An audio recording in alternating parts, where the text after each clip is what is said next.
18 வருஷ பத்தி ஆர்சிபி அணிக்கு இப்போது ஃபைனல்ல போயிருக்கிறது. ஃபைனலை பற்றி அவங்க எந்த அளவுக்கு என்ஜாய் பண்ணானே அவங்க எல்லாருக்குமே தெரியும். அதை பற்றி அவங்க ரொம்ப என்ஜாய் பண்ணுறது அவங்களுக்கும் தெரியும்.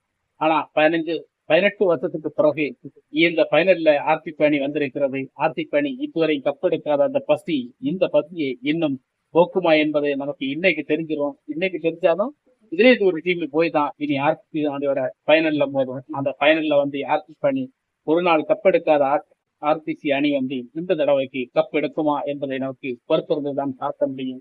இந்த 18 வருஷ பசியை அவர்கள் எப்படி தீர்க்க போறான்னு எனக்கு தெரியல. ஆனா நிச்சயம் இந்த பசியை தீர்ப்பான்னு தான் நினைக்கிறேன். அந்த அளவுக்கு வெறித்தனமாக இருக்கிறாங்க ஆர்சிபி அணி.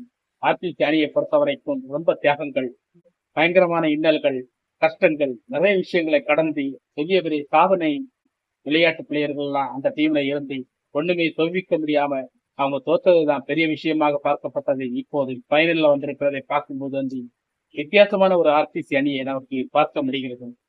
இந்த 18 வருஷம் நம்ம கோலி மட்டும்தான் ஒரு ஆளா ஒரு தூணா நிற்கிறாரு. இவருக்க கண்ணு முன்ன அவங்க ஒரு கோப்பையை நன்றாக எடுத்து கொடுப்பாங்களா அப்படின்னு நமக்கு வெயிட் பண்ணி பார்ப்போம். இந்த கோப்பை எடுத்தா நிச்சயமாக நானும் கோலி ரசிகனாக இருந்து இதை பெருமைப்பட்டுக் கொள்வேன். ஏன்னா இதுவரை ஆர்சிபி அணி நமக்கு கப் எடுக்கலை அப்படின்னு உள்ள ஒரு தாகத்தை ஆர்சிபி அணி நிச்சயம் தீர்க்கணும் அப்படின்னு உள்ள நம்பிக்கை எனக்கு இருக்கு. சரி, ஆர்சிபி அணி இந்த கப்பை எடுக்குமா என்பதை நமக்கு நிச்சயம் ஃபைனல்ல சந்திக்குவோம். ஓகே ஃப்ரெண்ட்ஸ், வணக்கம். சட்டம் ஒழுங்கு சரியில்லாமல் இந்தியாவுக்கு சாவை கிடையாது. இந்த இந்தியாவின் வரலாறு